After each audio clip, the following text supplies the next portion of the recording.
할렐루야. 사랑하는 성도님들, 오늘 하루도 무척 바쁘셨을 텐데 그럼에도 불구하고 말씀이 살아있는 예배 자리만큼 꼭 지키리라 다짐하고 나오신 우리 모든 성도님들 한 분 한 분 가운데 이 시간에도 살아계신 성령 하나님의 충만하심이 드러나기를 주님의 이름으로 간절히 소망합니다.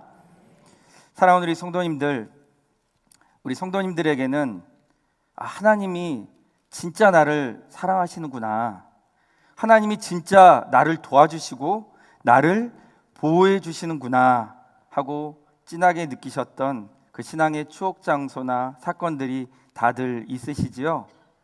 네.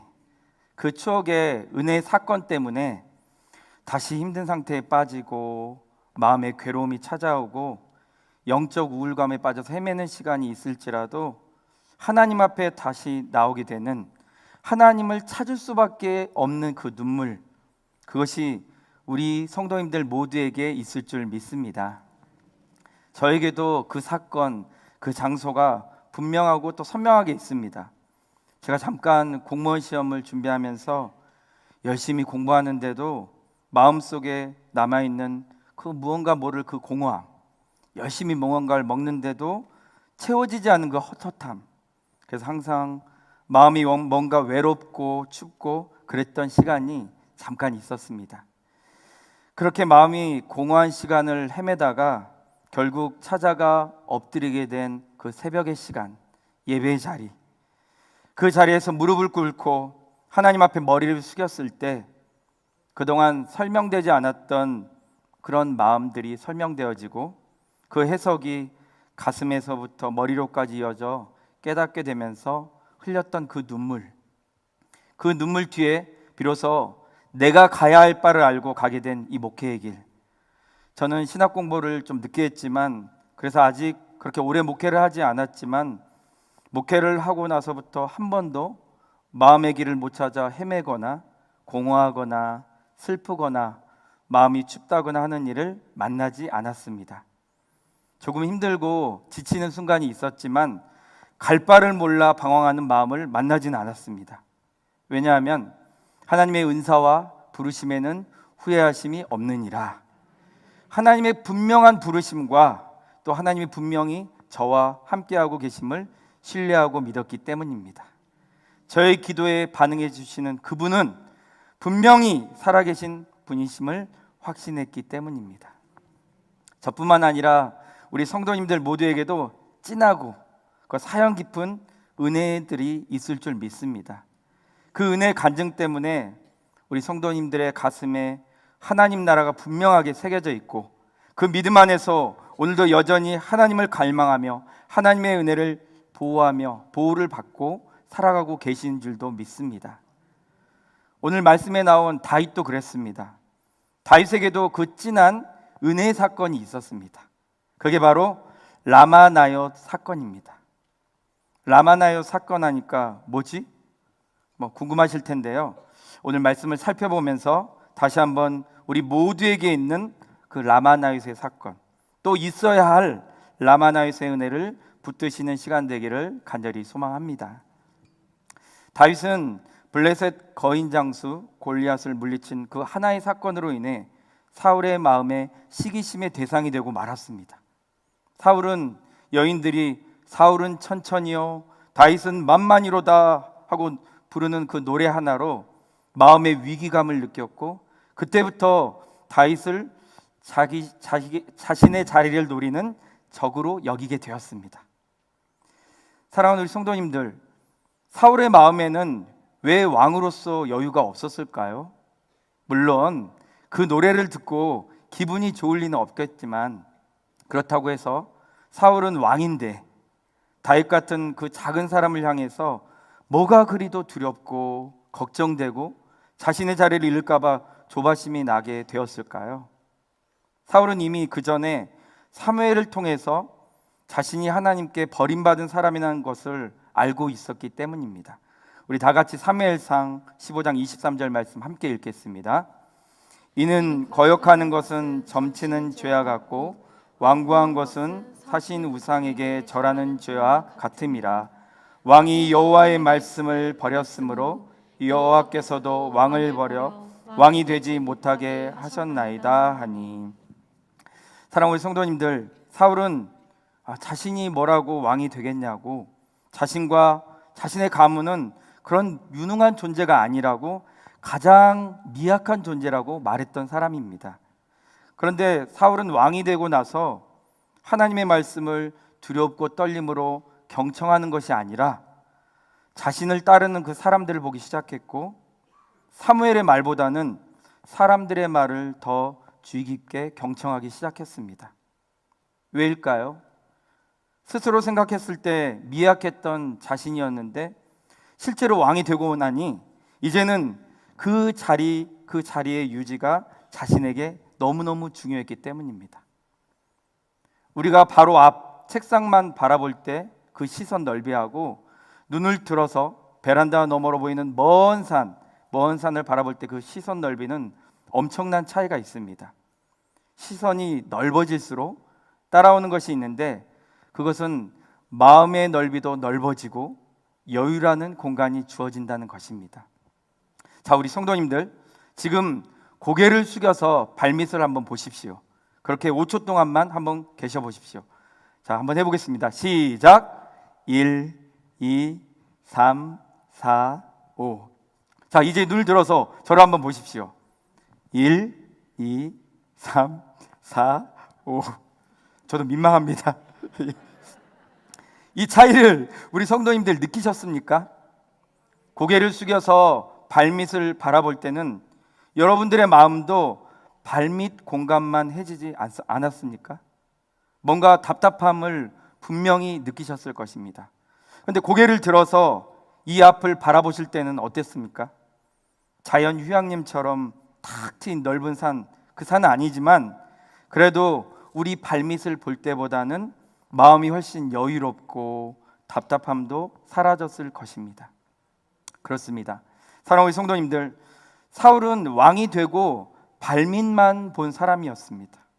자신의 자리, 왕의 자리, 이 왕의 가문을 유지하는 일, 그것만 사울이 바라보니까 사울의 마음은 딱 그만큼의 넓이를 가지지 못한 것입니다. 사울이 처음 사무엘을 만나 자신이 왕이 될 것이라는 이야기를 들었을 때 그 감동, 그 떨림, 그리고 그 무게의 마음을 잊지 않고 지속적으로 사무엘의 말을 듣고 하나님이 요구하시는 넓은 일들을 바라볼 수 그랬더라면 비록 왕 대신 전쟁에 나가 골리앗을 이긴 다윗을 향해 그 불러지는 사울은 천천히요 다윗은 만만이다, 이 노래 앞에서도 여유를 가질 수 있었을 것입니다.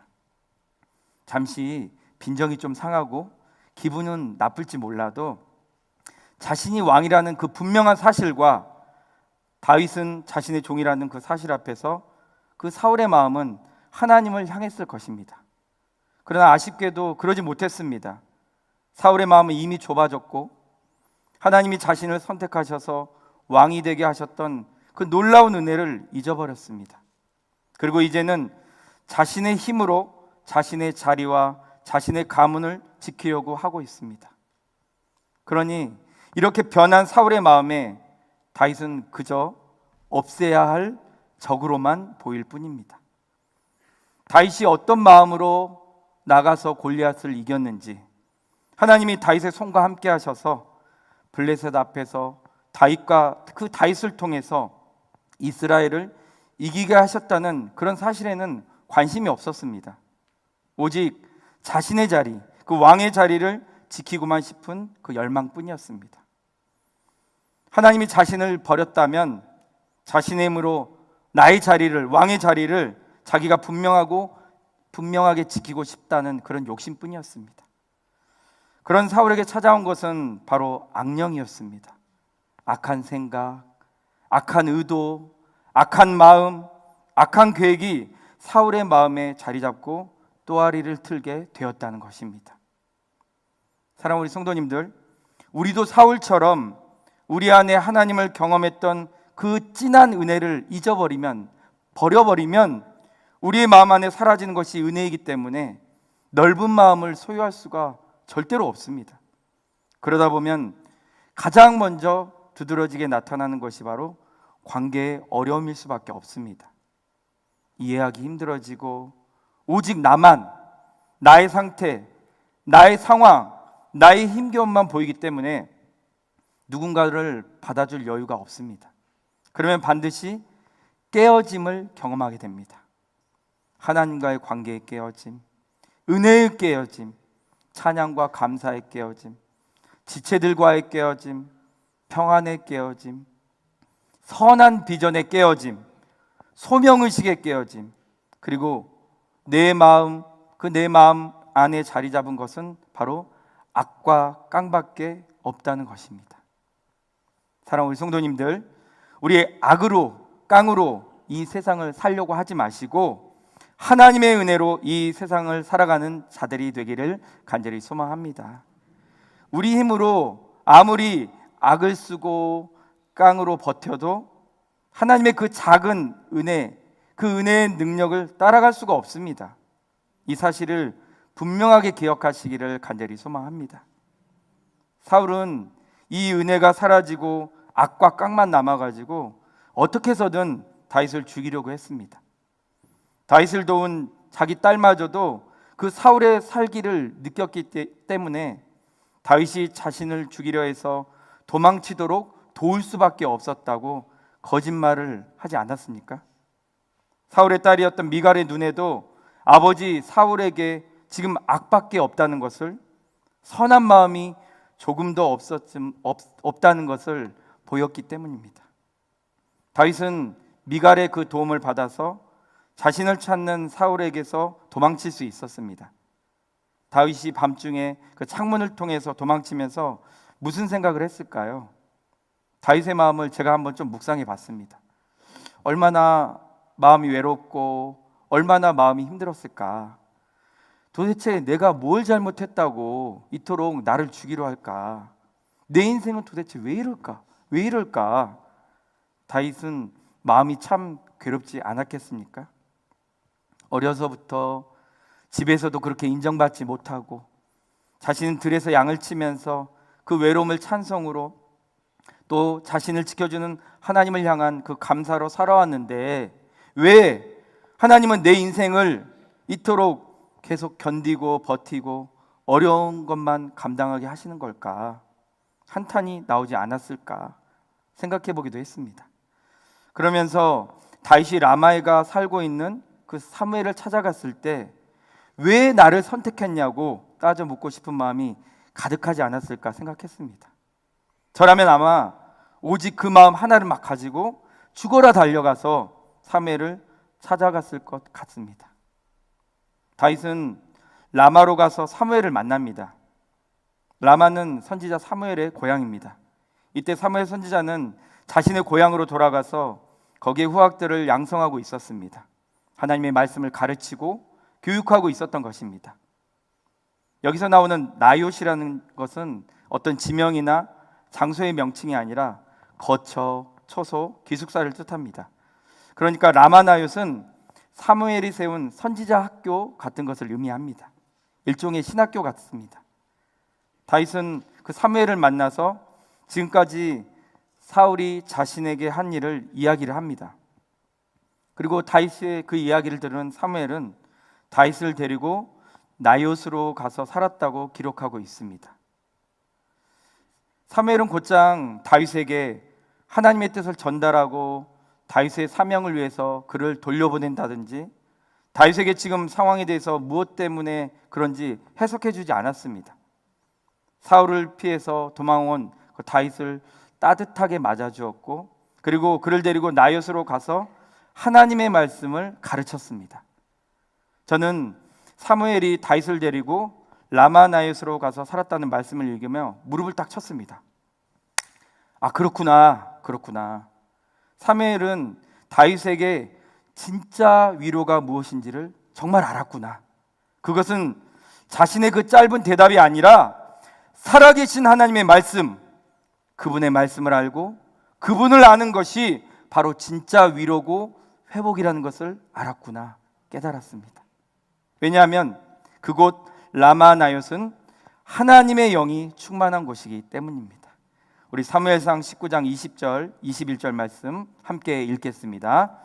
사울이 다윗을 잡으러 전령들을 보냈더니 그들이 선지자 무리가 예언하는 것과 사무엘이 그들의 수령으로 선 것을 볼 때 하나님의 영이 사울의 전령들에게 임하매 그들도 예언을 한지라.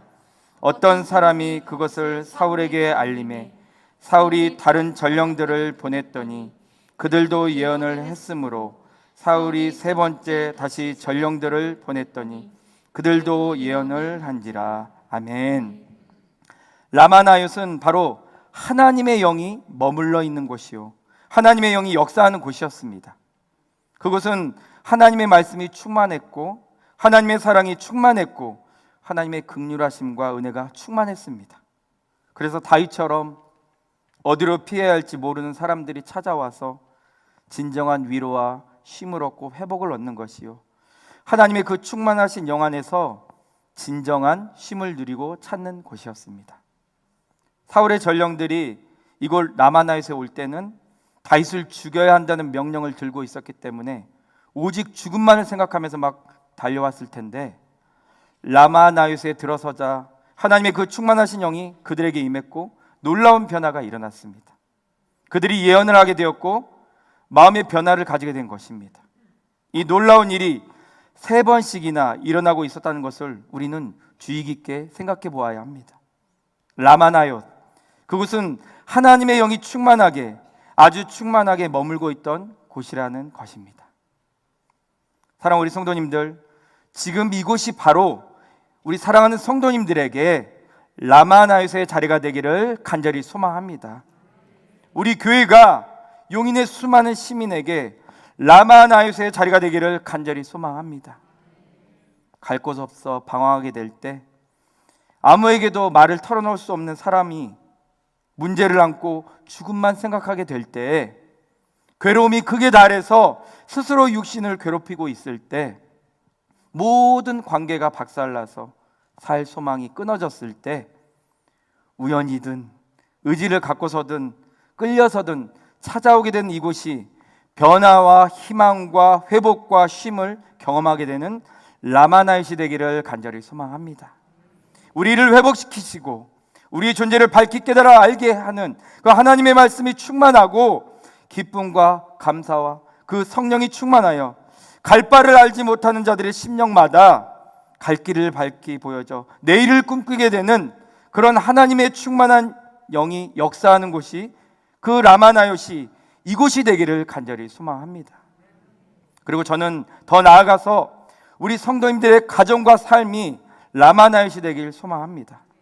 우리 성도님들의 그 가정 안에서 하나님의 영이 충만한 은혜가 넘치고, 가정을 방문한 우리 친척들이 그 놀라우신 하나님의 사랑 안에서 회복과 기쁨을 얻고, 나아가 가족들 개인의 삶들이 라마나옅으로 쓰임 받아서 속한 공동체마다 회복을 이끌어내길 소망합니다. 사무엘이 수령으로 서서 하나님의 말씀을 선포하고 가르쳤던 곳 라마나옅, 그곳은 다름이 아닌 하나님의 임재하심이 충만한 곳이었습니다. 다윗은 그곳에서 회복을 경험했을 것이고, 자신들을 죽이러 찾아온 전령들이 세 번씩이나 하나님의 영에 감동되어 예언을 하며 하나님의 영에 붙잡히는 그 모습을 보면서 하나님의 보호하심을 깨달았을 것입니다. 그렇구나, 나는 하나님께 버림받은 사람이 아니구나, 나는 하나님께서 놀랍도록 지켜주시고 보호해주시는 사람이구나. 이 사실은 다윗을 놀랍게 회복시킬 것이고, 그리고 끝까지 다윗이 하나님을 경외하는 왕이 되게 했을 것이라고 저는 생각합니다. 그리고 어떤 경우에도 그 놀라우신 하나님 말씀 앞에 엎드리는 왕이 되게 했을 것입니다. 자신의 잘못 앞에서도조차도 변명으로 도망하지 않고 엎드리는 왕이 되게 되었던 것처럼 말입니다. 다윗의 이야기 중 제가 마음에 항상 생각하며 살아가는 일화는 밧세바를 범하고 얻은 아들이 죽은 사건입니다. 그 아들이 죽던 밤 다윗은 금식하며 기도를 합니다. 아들이 죽지 않기를 온 마음으로 간구를 합니다. 그러나 아들이 죽자 신하들은 왕인 다윗이 쓰러지기라도 할까봐 감히 죽었다는 그런 사실을 말을 하지 못하고 있는데, 다윗은 자리에서 일어나 왕복을 입고 음식을 먹고 다시 예전의 상태로 돌아갑니다. 어떻게 이럴 수가 있을까? 얼마나 믿음이 좋아야 이럴 수가 있을까? 예전에는 그 다윗의 믿음의 깊이를 묵상을 했었는데, 지금은 다윗이 얼마나 하나님을 철저하게 경험했을까를 더 깊이 묵상하게 됩니다. 다윗은 하나님을 분명히 알았고 그분의 말씀을 분명히 들었습니다. 그것이 다윗의 믿음이고 다윗의 회복력이고 다윗의 삶의 사명이었습니다. 사랑하는 우리 성도님들, 우리가 다윗처럼 삽시다 하고 결단하기란 그렇게 말처럼 쉬운 일이 아닙니다. 아니, 저부터 그렇게 살 수 있을까 말씀드리기 정말 어렵습니다. 그러나 우리가 이 시간 한 가지 분명하게 결단할 수 있는 것은 하나님의 은혜 앞으로 매일 나아갑시다라는 것입니다. 하나님의 은혜를, 하나님의 그 은혜의 충만함을 경험하고 그 깊이 안에서 살아가는 일은 우리가 결단할 수 있습니다. 그리고 그 무엇보다도 하나님의 깊은 은혜, 성령의 충만하심이 있는 자리를 우리 모두가 사모해야 합니다. 다윗이 사울을 피해 자신의 고향으로 돌아갔더라면 아마 가는 길에 사울의 그 전령들을 만나 죽었을지도 모릅니다. 그렇다면 다윗의 사명을 우리는 만날 수도 없고 다윗의 인생은 말 그대로 안타까운 인생으로 끝났을 것입니다. 그러나 다윗은 사무엘을 찾아갔습니다. 그리고 그곳에서 라마나의 공동체를 만났습니다. 그리고 그곳에 충만하신 그 하나님의 영이 자신을 죽이러 온 사울의 전령들과 사울 앞에서 어떻게 자신을 보호해 주셨는지를 분명하게 경험했습니다. 이것이 중요합니다.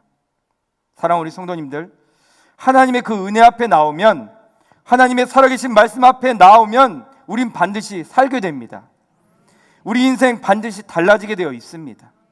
하나님을 경험하기만 하면 우리를 붙잡고 있던 어둠은 떠나가게 되어 있습니다. 그래서 우리도 라마나요스를 찾아야 합니다. 우리가 평생 간절히, 그리고 우리뿐만 아니라 우리가 아는 이들을 그 손에 잡고 꼭 붙잡고 찾아와서 붙어 있어야 할 곳, 그곳은, 그 라마나요스는 바로 교회입니다. 그곳은 바로 예배 자리입니다. 우린 교회에서 하나님의 충만하신 그 말씀 안에 들어가야 하고 하나님의 임재가 뜨겁게 있는 예배 자리로 나가야 합니다. 그리고 경험해야 합니다. 나보다 나를 더 사랑하시는 하나님이 살아계심을, 나보다 더 내 인생을 사랑하시고 도우시고 눈물을 흘려주시고 모든 순간 애절한 마음으로 보여주시는 하나님을 경험해야 합니다. 만나야 합니다. 그래야 우리 인생 쓸모없는 인생이 아니라 쓸모를 퍼다 나르는 인생이 될 수 있습니다. 사랑하는 우리 성도님들, 우리 하나님을 만납시다. 그리고 살아계신 하나님을 예배 때마다 경험합시다.